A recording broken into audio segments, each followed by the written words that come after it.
Hello everybody, welcome back to the channel. It's Byron Hendricks here with Hendricks Consulting Engineers. Got a lot of comments on the last video on relative humidity explained. One of the biggest comments I got, or questions actually, was what does the relative humidity have to do with the discharge air on our outside air machines? Or why should we even do an outside air machine? So today we're going to do that and we're going to see how fast we can do it.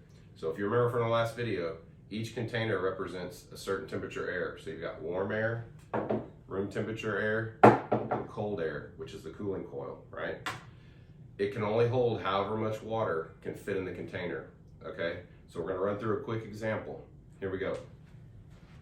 So say your outside air is 95 degrees, 50% RH, pretty standard in Central to South Texas, okay? As the air goes through the machine, you'll see we go from right to left here. So outside air through the machine, through the coil, down into the room. So we start out at 95 and 50%. We hit the coil, we're gonna talk about two conditions. We're gonna talk about 52 degrees and 60 degrees. Both of them you'll see will end up at 100% RH. And then as that air is either reheated or reaches room temperature later, it comes back up to the room temperature, which is 72. And you're gonna see why do we have these two different relative humidities, and that changes the comfort level in the building. So let's do our experiment real quick. So first we're going to start out, we got our 95 degree bucket. We are going to fill it up approximately 50% RH, which 50% RH is 50% of its capacity to hold water, right? Okay, so here's our cooling coil, here's our 52 degree bucket. So we're running through the air conditioner. You will see it's overflowing into the coil. That's the condensation that leaves out your drain pan. Then we either reheat it or it comes back up to room temperature, which we're gonna call 72 today. And we've got 50% RH, maybe a little less for experiment purposes here, okay? Let's do that one more time.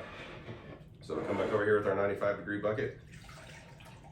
Fill it up about halfway, 50% RH. Now we've got our 60 degree coil. All right, so here's our 60 degree bucket. We're gonna fill it up. So the air is getting cooled down, cooled down. It too overflows, but what you're noticing is it didn't overflow as much because it's a slightly bigger bucket, right? So there's a little, even though they're both 100%, there's a little more moisture in this one. So we dump it into our room temperature bucket, and you will see the warmer the coil, the more moisture that's left to go back into your room temperature air. So you've got 50%-ish comfortable, 68%